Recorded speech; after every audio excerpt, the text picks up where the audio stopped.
Hello students, ये आपकी biology की क्लास है और हम बायो का 3rd चैप्टर पढ़ रहे हैं, पादप जगत। तो पादप जगत में बच्चों हमने पढ़ा था 5 क्लासिफिकेशन या 5 भागों में जो हमारे वर्गीकृत किया गया है आर.एच. व्हिटेकर द्वारा। उसमें से हमने 3 के बारे में पढ़ लिया था, मोनेरा, प्रोटिस्टा, फंजाई। अब हमारा जो चैप्टर है, जो अगला 2 बचा है, पादप और जंतु, उसके ऊपर एक चैप्टर्स हैं। तो हम पादप पढ़ रहे हैं, उसके बाद हम जंतु भी पढ़ेंगे आगे। तो पादप जगत में फिर हमने पढ़ा था कि पादप जगत को फिर हमने कितने 2 में विभाजित किया था, क्रिप्टोगैमी और फैनरोगैमी। तो क्रिप्टोगैमी को लेके हम चल रहे हैं। तो क्रिप्टोगैमी को हमने सब डिवाइडेड किया था 3 ग्रुप्स में, थैलोफाइटा, ब्रायोफाइटा और टेरिडोफाइटा। तो सबसे पहले हम थैलोफाइटा के बारे में पढ़ रहे थे। तो थैलोफाइटा की खासियत क्या होती है कि इसका जो शरीर होता है वो थैले जैसा, थैलस होता है, उसको बोलते हैं।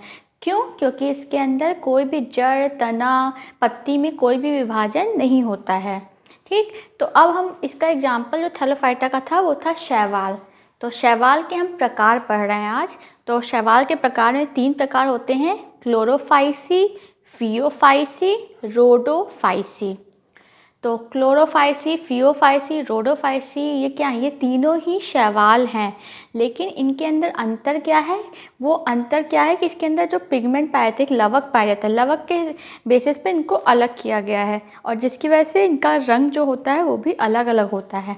तो आज हम इसका जो पहला प्रकार है, पहला टाइप है क्लोरोफाइसी, वो पढ़ेंगे।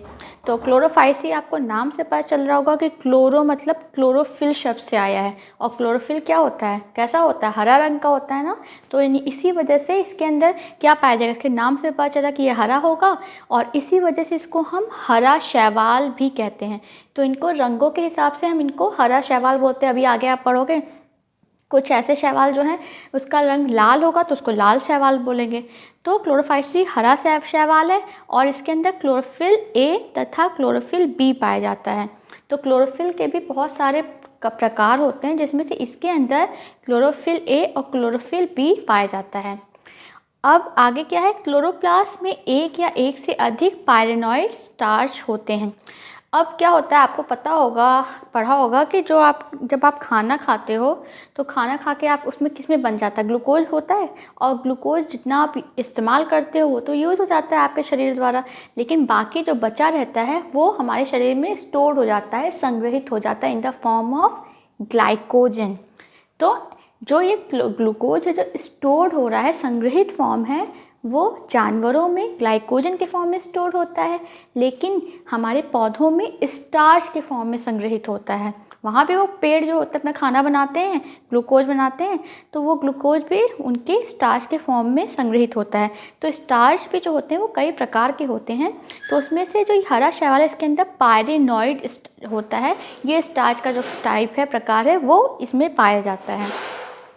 फिर अब बात करें इसकी, अब आपको पता है पौधों में क्या होता है, कोशिका भित्ति पाई जाती है। तो इसके अंदर भी कोशिका भित्ति पाई जाती है और कोशिका भित्ति भी जो बनी होती है वो अंदर साइड में, जो कोशिका भित्ति के इंटरनल साइड में या अंदर की तरफ जो कोशिका भित्ति बनी होती है वो सेल्यूलोज की बनी होती है और बाहर साइड पे कहाँ क्या प्रेजेंट होता है, आपका पेक्टोज होता है। तो अंदर सेल्यूलोज और बाहर पेक्टोज की बनी आपकी कोशिका भित्ति होती है आपके क्लोरोफाइसी में।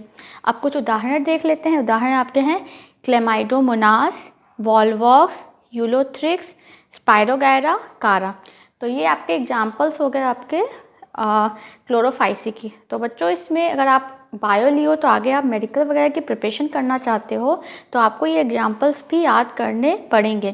क्यों? क्योंकि आपको डायरेक्ट इसमें पूछा जा सकता है कि जो क्लेमाइडोमोनास है वो कौन से प्रकार के शैवाल है, या इसमें से किसी के एग्जाम्पल्स आपको रख दिए जाएंगे और इसके बेसिस पूछा जाएगा कि इसमें से किसके अंदर क्लोरोफिल ए और बी पाया जाता है। तो आपको पता होना चाहिए कि क्लोरोफाइसी की क्या कैरेक्टरिस्टिक है, क्या खासियत है, और फिर उसके हिसाब से उसका आंसर आप दे सकते हो।